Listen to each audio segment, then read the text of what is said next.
Oops, meant to take that off. Hi, I am Miki Hughes. Welcome back. This is Over the Edge. It's a podcast about anxiety where I speak with comedians and entertainers and people in the medical field in regards to life during the pandemic. And we are getting our stage back. And very lucky today to have three people.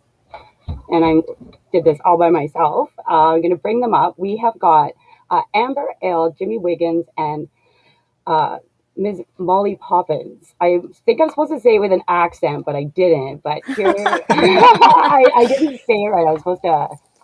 She'll make up for it for you. No. Only me, and only when there is cash involved. Oh, we don't accent up for less than a retainer.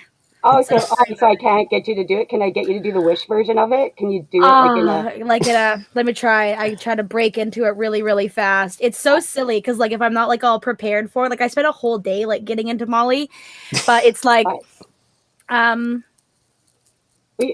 even know. I can't even think of something to say. What did you do today? Tell us what you did in the accent. What?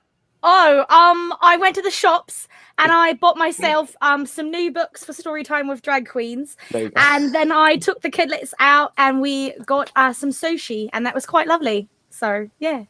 Oh, and what's your name?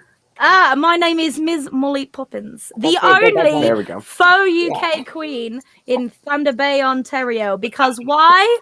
I think honestly, Boston Pizza is a restaurant with a UK name, with a American name, started by two Canadians who are actually from the UK. So I figure Molly Poppinz can be a completely white girl in the middle of northwestern Ontario. Oh my God! Flopping on a UK accent, because why not? Be an anomaly. It's just accurate. I actually had no idea what you look like even out of character, so this is actually very, very entertaining. And Ever. Right. You as well. I think I've seen. I think I've seen you outside. We'll just. I was gonna make pictures. I didn't know. I'm is that disrespectful? So I just put up pictures of them in the. Thank you for having me. It's lovely. Oh, drinks all round. We're just cut up the lips out of it and just talk right through it. I would die. I would actually die. Are you joking? Did you just? Don't ask me to cut lips. Jimmy, did you literally just get home from work and then pour a glass of wine and log into here? Oh yeah. And I was I don't want to walk away from the screen, so I grabbed the bottle. Okay.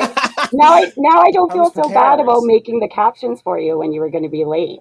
So yeah. Look, Jimmy's here. Anyway, I made a couple. I'll put them up throughout the thing. I also believe that the comment section is open. It looks like it is, but I've been wrong before. So let's see here. Chat overlay.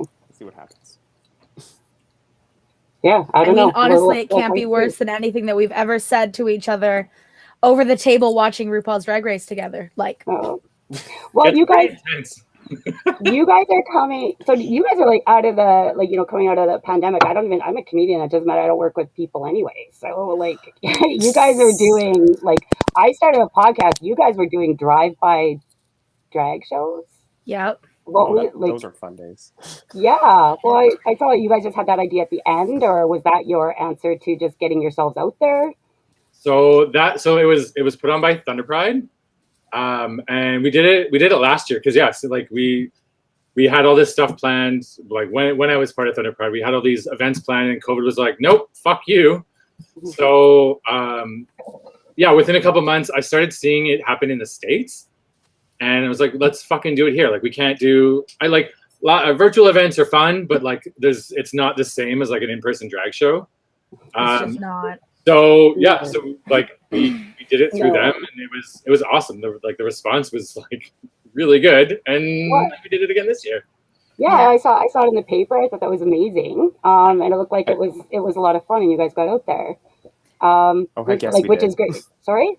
Heck yes, we did. It was 8 shows in one day. 8 shows back to back to back with driving in between. So in my heels, did not take them off. I was stupid and I took one of mine off. Instant regret. It swole right up. It was a mess from then on. I had to do 4 more stops like that. It was. Did you ever accidentally get the wrong address and you'd be oh no, and I got to do this again? Oh, when Jimmy takes a drink, I'm going to put up another dig. So, no. I have borderline personality disorder. So, like, from a very young age, the only way I function as a human being is if my life is very, very highly scheduled, like to a stupid degree. So lists, my favorite things in the entire world. They soothe my brain. I love making them. I love looking at them. I like buying new paper to carry them. I like choosing backgrounds in apps on my phone to hold the lists. Lists are a beautiful thing. She's not God exaggerating. bless She lists. does this. She does I this. do. So like when we have a show like this to do, like if we don't start say till 4:00 in the afternoon, I have started at 9 a.m. Absolutely. I have a full GPS in my phone with every single address with the route already mapped. You're reading this right now. You've prepared it as of yesterday. Like 100%. I have the song list queued up in my Spotify so that it starts at a specific time. Like we are a regimented family. Okay, so if I have PTSD and you're borderline, we may be collecting the alphabet here, but I want to ask you, like, you don't have to, right? Like OCD, me. You don't, and you don't. I'm just wondering. It's funny because I'm usually only talking to one person, but how are you guys going in to the pandemic anyway, and how did you handle it emotionally to get you through? Because the stage is a really big deal for you guys. You guys are always performing. Yeah. Real talk, it was like starting out, it was like, okay, it's gonna be what, 6 months a year. At least there was like some small goalposts in the hindsight. Then like it kept getting pushed further and further and further back.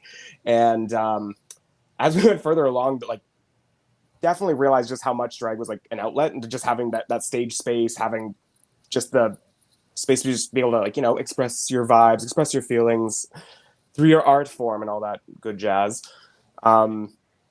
Yeah, I feel like there's a lot of numbers that need to be caught up on just because of just what the pandemic has brought out of myself personally, at least. I don't know if Molly can speak on that too. How did you feel though, Amber, like in lockdown, like when you were like, I'm out and I'm with people and your whole thing is about crowds and working with people and stuff. How did, were you doing online stuff early on? I'm just wondering how you went through it. I mean, all the comedians, we just jumped on Zoom and did weird comedy sitting down without an audience. Yeah, I remember like those first 3 months, just even like in drag space all over online. It was everyone's trying to transition to online shows. They really had that fervor to keep it going, and I was definitely part of that. We had a couple online shows, I think, in town and everything. And then I was part of one that was out of Calgary. I was one out of Southern California. I forget which city. Palm Beach? No, not Palm Beach. Palm Beach, I think, actually. Yeah. It could be anywhere. I was in Europe. It's all over. I don't know anything else. Even Ontario, I don't know what the street is that I live next to. Like, there was like in one out of Prague. Like I was doing these online shows. Like it was great, but then it got old really quickly. That's the only thing. It was a lot of work. I waited to the end to do it. I should have held on a little bit longer.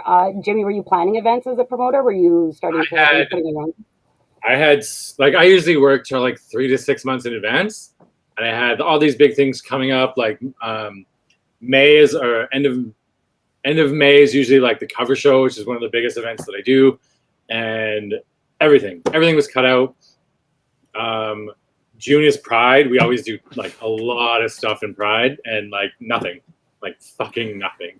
Okay, you didn't. You weren't putting on. Yeah, Amber looks really excited about that. How are you doing, Molly? With the announcement of the lockdown that never ended. Well, the thing about me is that like when I'm in versus out of drag, I'm almost two completely different people. So like my anxiety is so bad in social situations normally that I tend to not go to most things. But when I'm Molly, there's this whole warrior armor, impenetrable. Like she is such this force. Mm-hmm. She is such a force. She is completely impenetrable. There is nothing that you can say that could possibly break Molly. She is absolutely in your face. You are in her face. She loves it. It's romantic. It's beautiful. So when I'm Molly, that's like the only social event I have in an entire month. are any events that I do as Molly Poppinz. Like even my like Amber and Jimmy and I, like we are friends outside of drag as well. We're all very, very close. We tolerate each other, yes. But yeah, I can tell you are friends. And but like they will attest that like if they have in a normal year, right? If they have like say 4 or 5 friendly get-togethers a month, I might show up to one and then leave early. Can't talk to you like you would talk to Molly because you'd be like, I'm not the right. No, but when I'm Molly, I'm fully out. I fully experience the social, like the full social experience. I have conversations with people. I meet new people. I'm very confident, and a lot of that has to do with the fact that like for the vast majority of events I host. And it's very much, it's my house, you know, this is my home. These are my people. These are my children. This is my family. All of our customers are guests in our home. I'm not going to call them all family because some of you are trash, but you're definitely guests. You're guests in my home. And I'm going to community. You're not like, I hope they fail. No, absolutely not. Absolutely not. No, but we're going to serve you. We're going to entertain you. We're going to ask how you're doing all night long. We're going to try to like coax you into our multi-level marketing schemes. In this case, it's just give money to the drag queens for the love of God. It's very simple. It's a very simple level of marketing. It's one level. You know, they're giving it to charity. It's like, isn't the charity right now the performers? Yes, absolutely. Can we just call it what it is? Just give them we haven't worked in a long time. We give long speeches. Listen, like we have been asked to do, because I mean, it's a really awful time right now. And so we get asked a lot to do volunteer things or gift performances, and you know everyone is really down on their luck right now. Everybody is to get into that makeup. It's hard. Like, so exactly. So first of all of the stuff on my face, that all costs money, and every time I use it, I don't have any more of it, and I'm going to have to buy more.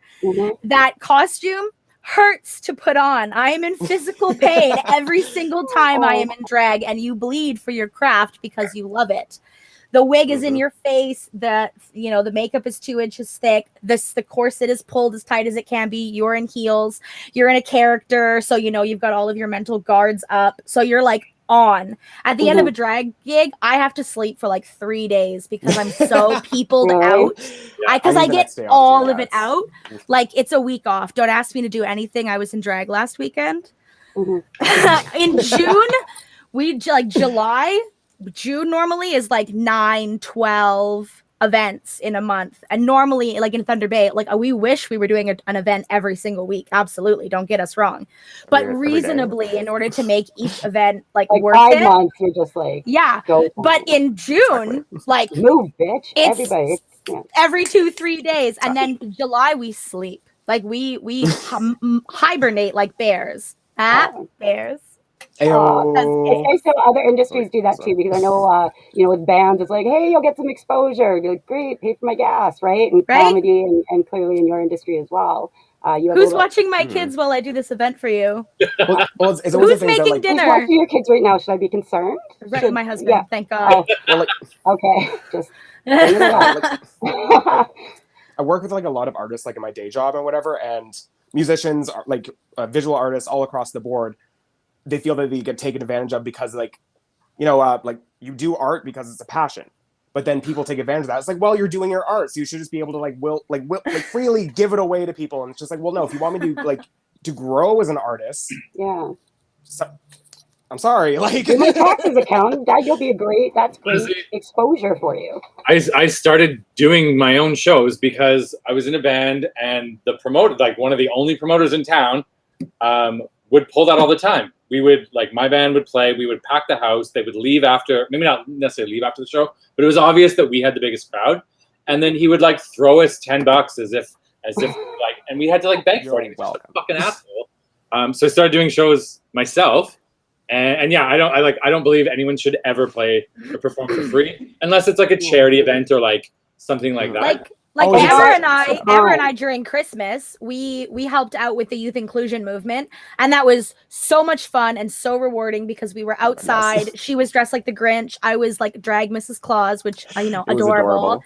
And then as the cars were moving through, like collecting their hampers and baskets and stuff, we got to like go up and say hi to the kids and give them candy canes and just like interact. And we had missed people so much that like every couple of minutes, Amber would have to be like, check my makeup. I'm like, no, you're still good. How's mine? She's like, no, it's still good. I just love these goddamn kids. Oh God, I'm a hugger now. I don't know. Maybe I even like kids.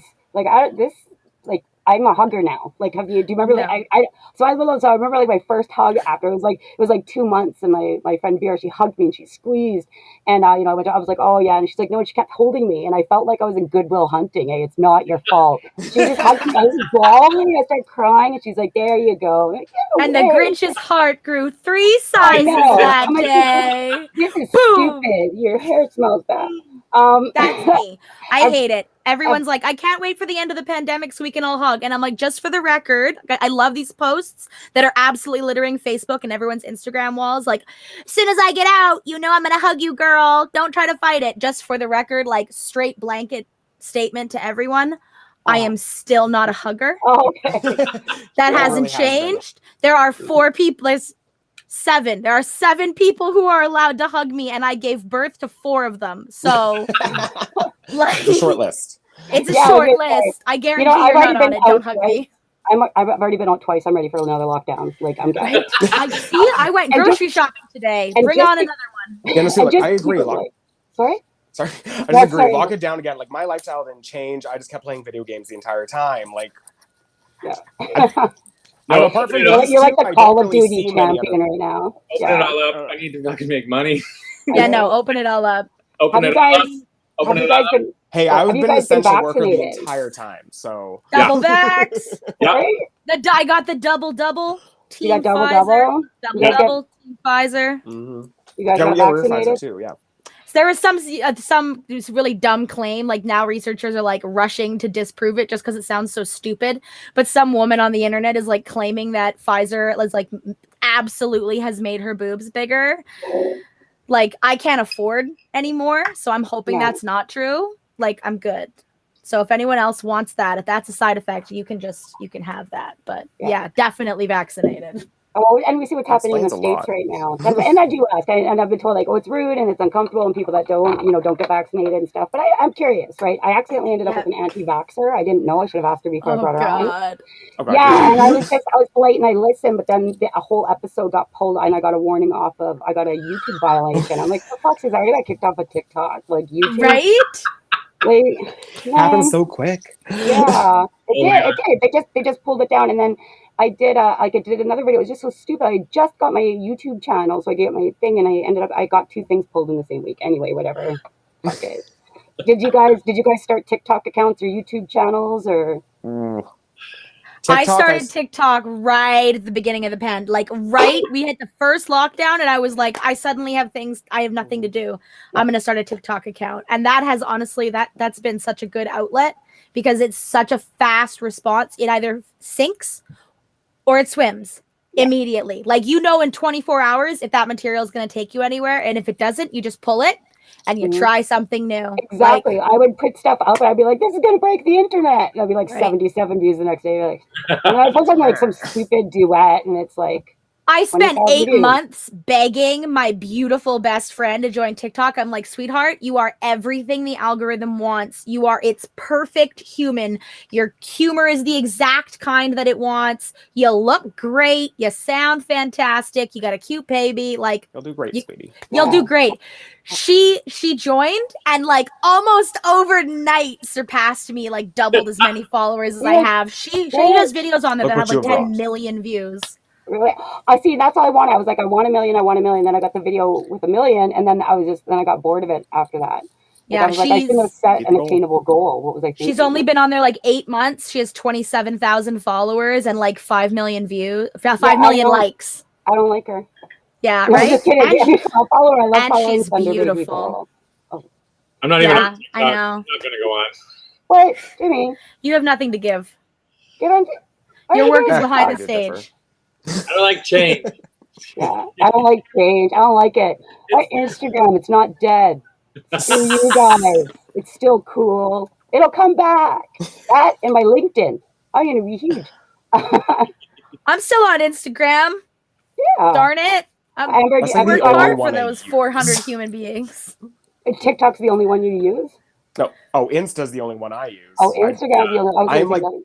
I've been like social media literate my entire life. Like even out of drag, like just social media has not been my thing. I go on social media like just on Amber's accounts, like my out of drag accounts. I have not touched in like a year and a half. You can never get a hold of her ever on anything. She doesn't exist. No. Well, you're like, send it to me. Send me the link on the Facebook account. And you've got like 3 Facebook accounts. Like I didn't know if I was on Instagram. You just have so many. But like, I've got like YouTube to Facebook. You have a couple Instagram. You're obviously. I'm also on Twitch. I'm on TikTok. I'm on YouNow. She's all over the place. I'm on Twitter. I'm everywhere. She's on Google Hangouts. I'm on she's Google on Microsoft Hangouts. Teams. She's on. I used to be on a Google search, like a dark web Google search, but we had that taken down, so that doesn't exist anymore. I had a Pixart. I used to have a MySpace. A MySpace. Okay. I miss my MySpace. That page was lit. Every time you clicked on it, you'd hear the used. Yeah, no, I didn't have friends, but so. So is my mom home? No. Oh, she blocked me again. Have you, Jimmy? Have you ever been to the Edge? Whatever your version of that is. Are you the stable one that your friends call when they're having a hard time? Are you the? Yeah. I mean, usually. Yeah, actually, I need to have other people watching. There's a couple things that have kind of pushed me over to the edge, but I mean, in general, I'm pretty level-headed. I like everyone else. I like to cope. Like I have my vice. That's his 4th bottle of wine, by the way. Here's the last one I had here. So just in case you didn't know, Snoop Dogg has a wine, and it's delicious. Sponsored. It's actually really good. Sponsored by Smirnoff. Wait, you're wearing Black Pirates. You're wearing Black Pirates. I'm wearing. We're actually wearing the same shirt. I'm wearing Ron Knitsky. That's really funny. Well, you know what? You all broke the rules because today is Wednesday, and on Wednesdays we wear pink. So fuck off. You're a bad gay. You're fucking shit up right now. Are you kidding? Every day we wear black. No, Wednesdays we wear pink. Literally every day we wear black. It's true. What about black tank tops are nothing. Are you somebody that somebody calls if they're having a hard time, if they're having stress during the pandemic, or are you the person that needs the outgoing phone call? Were people checking on you? Are you okay? God. Well, I wouldn't say people like reached out to me for support, like because a couple people have, but I don't know. That's what I can tell. Like, few and far between. No, that's good though. It just means that's how people view you. Like I just thought like, wow, like I'm getting checked in on a lot. Like I probably have more support and more phone calls, and that's how I realized. I didn't realize how much of a mess people thought I was until they were checking in all the time. It's like, oh, you haven't posted in 2 days. Are you okay? It's like how you know if you're. It's like the ultimate test of whether you're young or you're old. If you fall in the street and they laugh, you're young. If you fall in the street and they rush to check on you, you're old. Yeah, I don't go for that. Right? No. Well, yeah. What do you? So some people were calling and checking on you, but you felt like you're pretty good. Well, yeah. It was like up and down, like everyone else was, like through the pandemic. Like to be like, frankly, like no one, like I don't really get tons of people who like reach out to me. They just reach out to like this one over here because he's a lot easier to get a hold of. Yeah. So no, I was curious too because the comedy community I found was and that's why I started the podcast as well, because I started chatting about all the shit that kind of we were going through. What about you, Molly? If you have a borderline personality disorder, so you're kind of a little bit all over the place anyway. Yeah, I get all of the bad parts of everybody else's mental illnesses with none of the reprieves is essentially what borderline personality disorder is. So like if I'm not anxious, then I'm depressed. And if I'm not depressed, then I'm manic. And if I'm not manic, then I'm coping or recovering. So like there's like my baseline, like my functioning, if anybody else tried to do this shit, like they would implode. So like when I wake up in the morning and put on a bra, the girl is functioning. She is an adult. It's never a good side effect. It's not like you'd ever get a voice that'd be like, "You look pretty today." that shit's not going down. No, No, there are very, very present like voices that have their own like, you know, shit to say. That's pretty much my all the time. But like the thing about the pandemic was because I've always been an anxious, nervous wreck, I'm constantly always thinking about a year from now, what's the worst thing that's going to possibly happen based on this small thing that whatever just happened. I'm constantly thinking about what the worst thing that could possibly happen is. Living in the butterfly effect, yes. But my cope with that is that I prepare for everything. And while everybody else is just like living life in the moment, which seems great until a pandemic hits. Yeah, I know. And then when you're the only person, right? I'm branched from trolls. I'm like, ha, I knew the Birkins were coming, you dumbasses. I'm going to be in my fort. What now? Right? Yeah. Oh, who's the party pooper now? Her contingency plan is the fetal position. Like, I got this shit. I honestly, I didn't have to go anywhere as much. It sucked that I didn't have income. And for a while, it was really hard to get used to the fact that there was no big social burst. Because I'm used to having, like I said, 2 or 3 big social bursts. And then I recover from that. And my body didn't know what to do with the fact that there was no big social burst. It was just downtime. Like, and this wasn't on the itinerary. We're supposed to be having a boom right now. This is so I did what any good manic human does. I attempted to ignore the problem and got more hobbies. Oh, good. And then gave up on most of them. But gardening is going swimmingly. So preach, yes. Right? There you go. Gardening is going great. Sourdough bread was a bust. I tried for a while. We tried the whole homemade pottery thing. You turned into Betty Crocker too. I would have never predicted that. No toilet paper. Everybody's making cookies and their own bread. Like, are we out of bread? Right? No. Well, then why don't? No. Okay. We had a flour shortage and a yeast shortage for like months. Which is dead while there's canned goods and non-perishables on the shelves. People are buying up. You can't bake those. God. Yeah, it's like, but then they're buying up the stuff. I mean, like what's that? That's like going out. Well, we need a cow because we might run out of milk. But there's milk in the fucking store, though. Like, it's still there. But you didn't churn it yourself, Mickey. My goodness. Get that and shoot anybody that comes after my cow. Like, you lazy son of a bitch. Half the people are vaccinated now. Get my cow. Right? I know.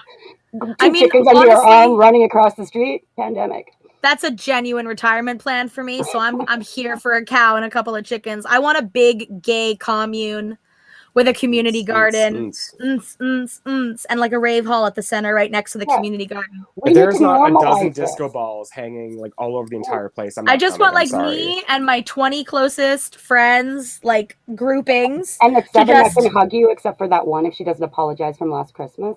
Literally. Yeah. She knows. We should know that. I'm so mad about that. You know who you are. Sorry, screw getting married and having kids and having all that. I think we should normalize that. Like, let's just all like have communes and homes and like all just like, you know, buy big houses together.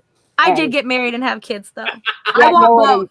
I'm also a pansexual. I just want everything, okay? You want it all. I want it all. I refuse to settle for less than every human experience. So no, I gave birth to 4 humans. Oh my gosh, that's a lot. I didn't have any kids, and I'm really cool with that. Like, please, you know what? More people away should by be. now, though.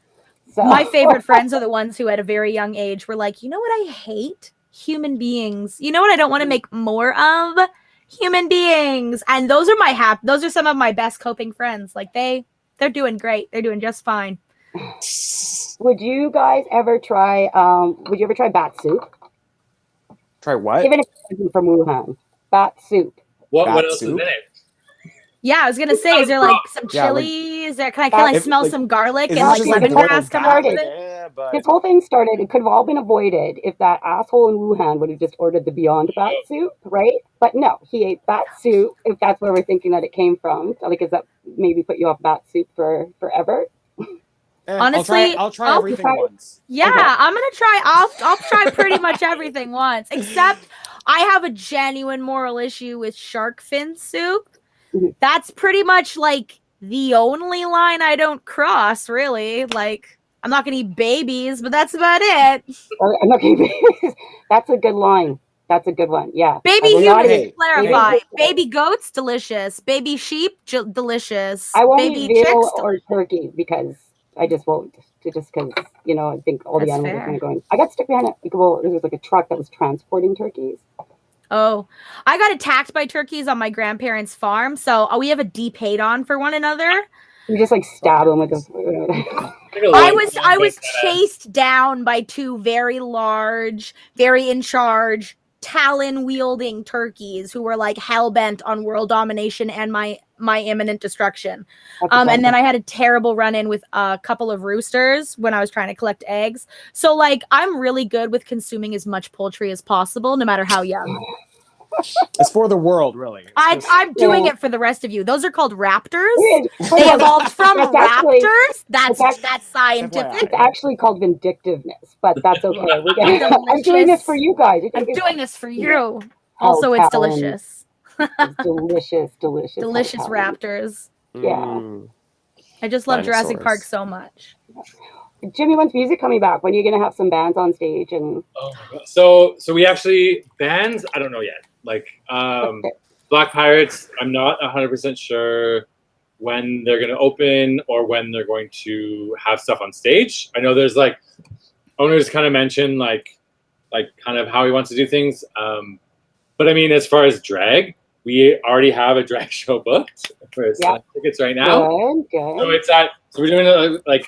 COVID. She's been practicing. Like the thing with COVID is like you can't have an event, like all the events have to be like seated, right? So yeah, so we're doing, the idea is kind of like, so the show is called Surprise, like it's a birthday drag. Surprise, you might get COVID. Yeah. Surprise, you might get fined. It's totally socially distanced, don't you worry. The idea is to just have like everyone who missed celebrating their birthday over COVID, it's like one show to celebrate all that. Like grab some of your close friends, you have to buy like a table because you can't do individual seating, and you come out. We've got like these two, and three others. It's all like we've got like cupcakes, we've got birthday swag, we've got like drinks. Like it's going to be like a birthday kind of party. Are you worried at all about it being a surprise? Everybody forgot how to act in public when they're drinking party. Terrified. I mean, honestly, terrified. I'm terrified. Jimmy's like, I've been drunk the whole time. That's how I'm a problem solver. We all cope. Well, sorry. Go ahead. Real talk. Like we are going to be having like restaurant staff. They've been dealing with this since day one. So like we're going to be able to keep people in line a little bit. I've heard some of the shows that are going on, like where there are groups of people going on. There's a little bit. I mean, Ontario's pretty lockdown happy, but the other places where they're living their lives, and that's the main feedback that I'm getting from first and second shows is that people have forgotten how to behave and they get too drunk and they choose.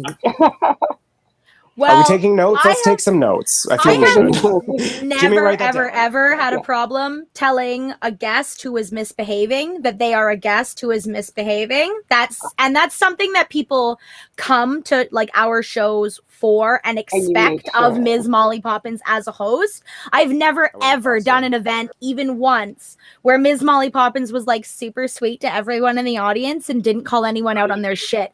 Like, we're 5 seconds. Jimmy's always at the edge of his seat. Like, is this the one where she really fights someone? Like, we don't know. But if there are tomfoolery and there is shenanigans, I am on that shit, and you will be called out, and every single person in this restaurant is going to know who you are, where you're from, what you do, and why you chose to be an asshole today. What was the biggest scene that you ever caused throwing somebody out? Well, one out of drag, I was doing karaoke, and I was having a fucking fantastic time with some friends at the Wayland, and I was doing Share, and it was a great song, and everyone was just enjoying themselves, and some guys walked in.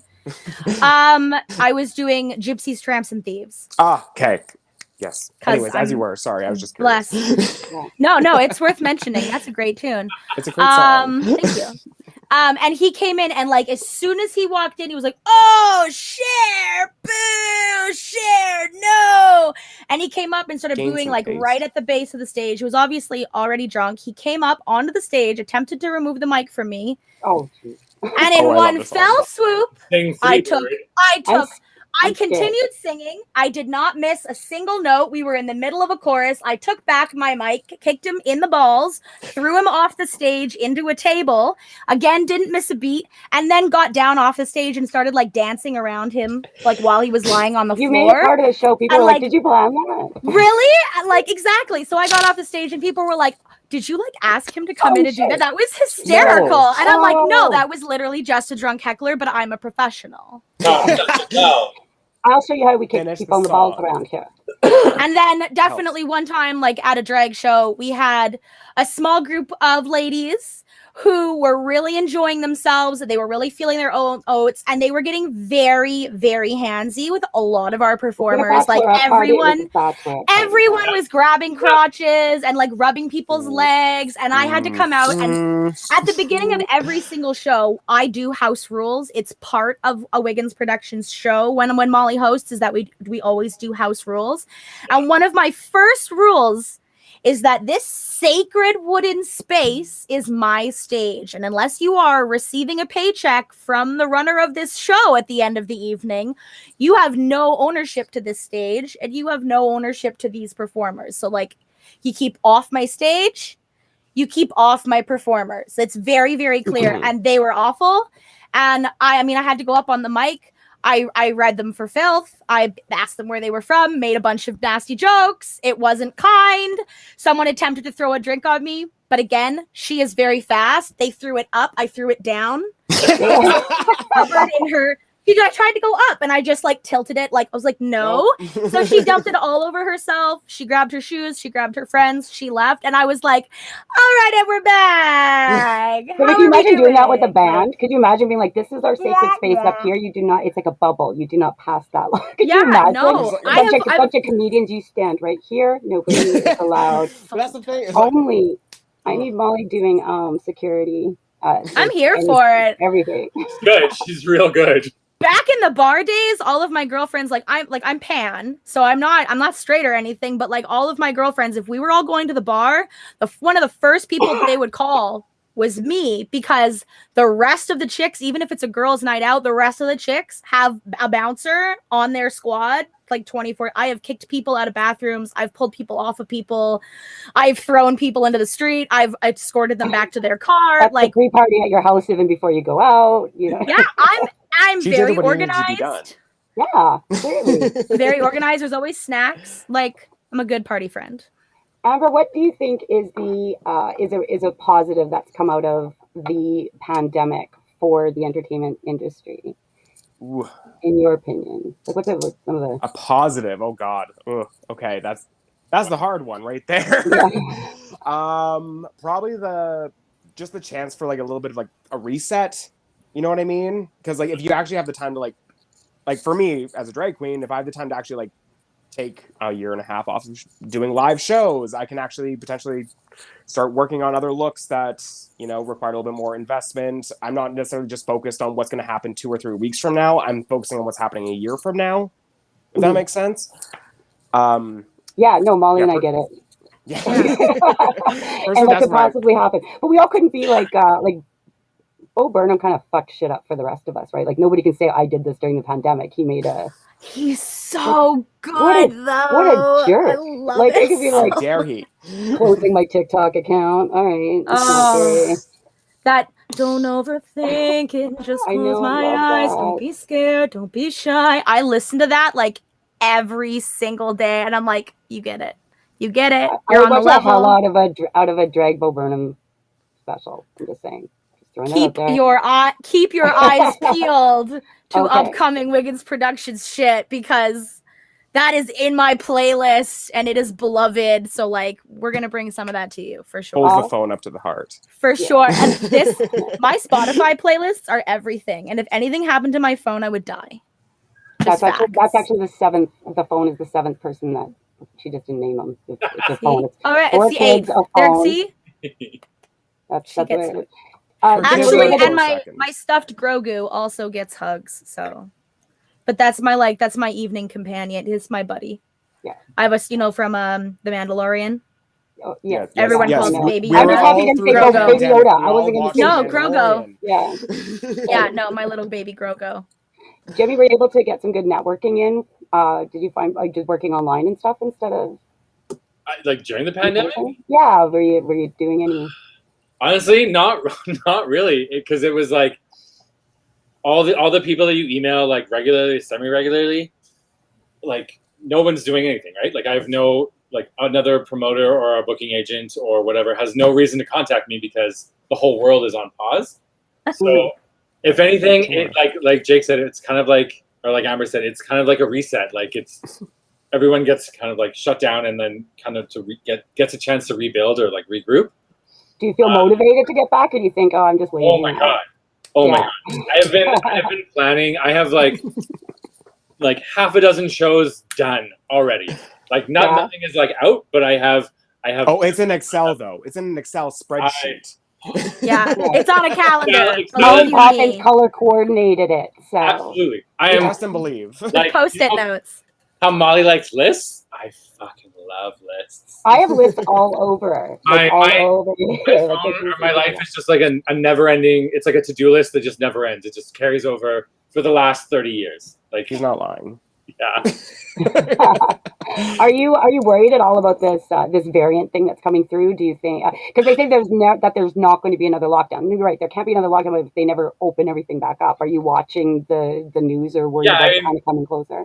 We watch the news like pretty much every day. Like, and that was the thing is like I never used like I would hear here and there, but as soon as we were in lockdown, you wake up and you're like, I have fucking nothing to do. I can't leave the house to do anything other than like walk around the neighborhood. So we started watching like national, local, even regional news every single day, and we Tiger King just to see how much the world is actually on fire that day. Mm-hmm. Like, is it worse everywhere else than it is here? Yeah, it is. So, first Australia was on fire, then we're on fire. You know. Yeah.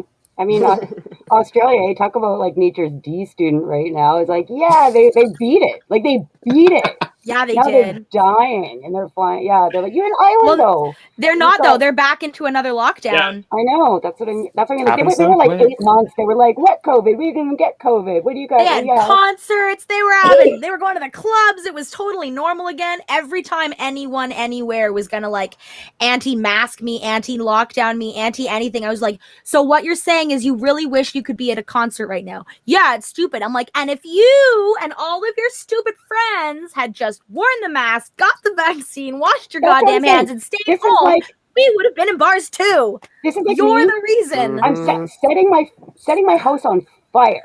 Yes. Somebody go, what the hell are you doing? I'll be like, I'm protesting arson. Yeah.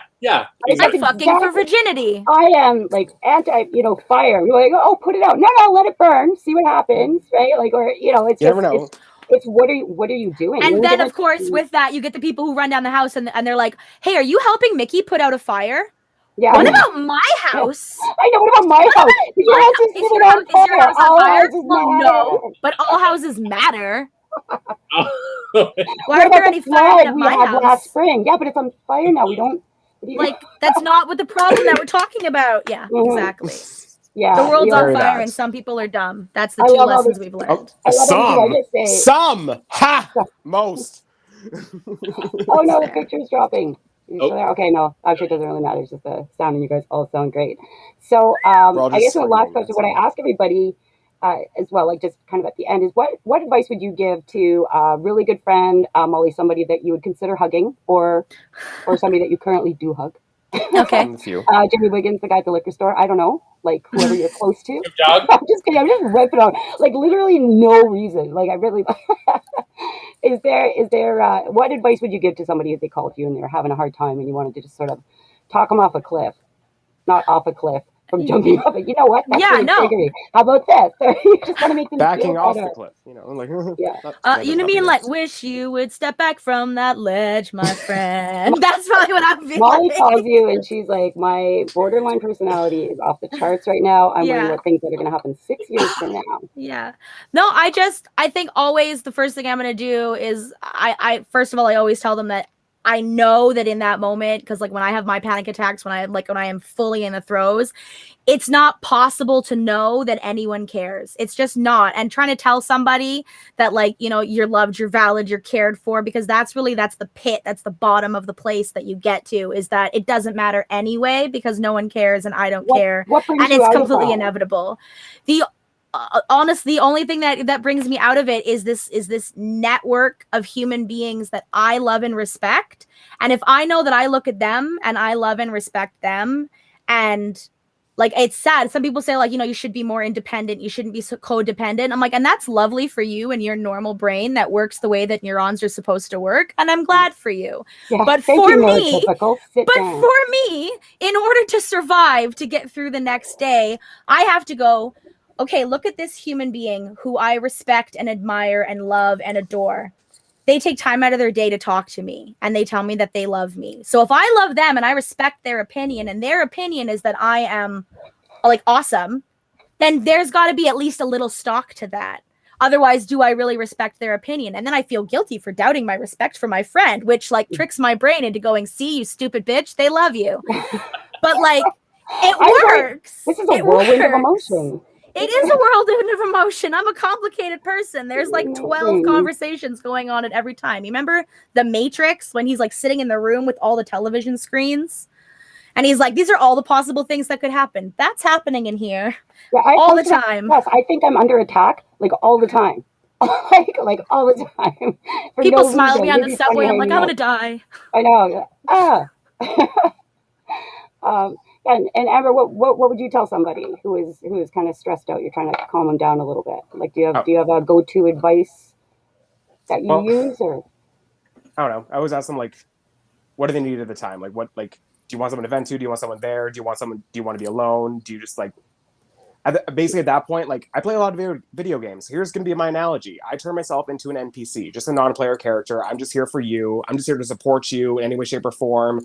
You want someone to vent to? I'm here to listen to it. If you want someone that is going to tell you like a story, how they can relate, so you can like empathize with them, I'm here for that. If you just want to be left alone, I'm here for that. If you just want to sit alone and like sit together and cry, let me know. I'm here for you. If you need to just sit quiet for 45 minutes on a phone, silently sobbing while no one says anything, Amber will still be there 46 minutes later. She'll be like, hey, you still there? Heard that breathing pick up. You feeling a little better? That's cool. I'm here for you. What's going on? Are you a crier, Molly, or are you a defensive? Sorry? Are you a crier, or are you like I used to like not be a crier, right? Now I cry. I mean, I'm all of them. I truthfully, it depends on what second of the day we're talking about, because sometimes I am an impenetrable fortress of stone cold non-emotion. And I am so harsh and so dead inside. And like all of my, like, I'm Dr. House. Like all of my advice for you is going to be completely cold, analytical, no feeling. I don't care about your emotions. Like you asked me for something, cold hard facts, period. And then other times I am a squishmallow of smooshy emotion, and I just need someone to pet my hair and maybe pour me a glass of Pinot Gris and pack me a bowl of purple OG, you know, like be a pal. And nobody would have to ask. I feel like you would just emanate whichever. You get it. I have that effect on a room. If I walk into the room, I have one of those kinds of personalities where, like, if I'm in a really great mood, the rest of the room starts to buzz. And if I'm even a little bit soured, that's why some people will be like, hey, can you leave? Yeah. Could you, like, I love you, but could you just, like, I mean, you're pulling everyone down. I'm like, you know what? That's completely fair. Thank you so much. I will depart. That's the other thing. Please just tell me the truth, like, all the time. There is nothing I respect more than just the cold, hard facts. Like, you're being a duck. Yeah, right? Yeah. I'm just going to pour out your drink. Thank you guys so much. Thank you so much for being here. And this was fun. And we'll, if you have any, charities or Venmos or any kind of links like that, what I'll do when I post this onto YouTube, I can put those on there as well. Maybe links to your pages.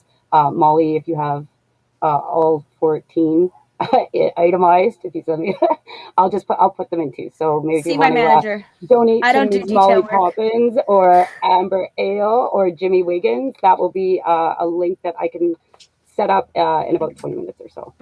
Anyway, thank you guys so much for coming. Thank you. Thanks for having us. Bye. Bye.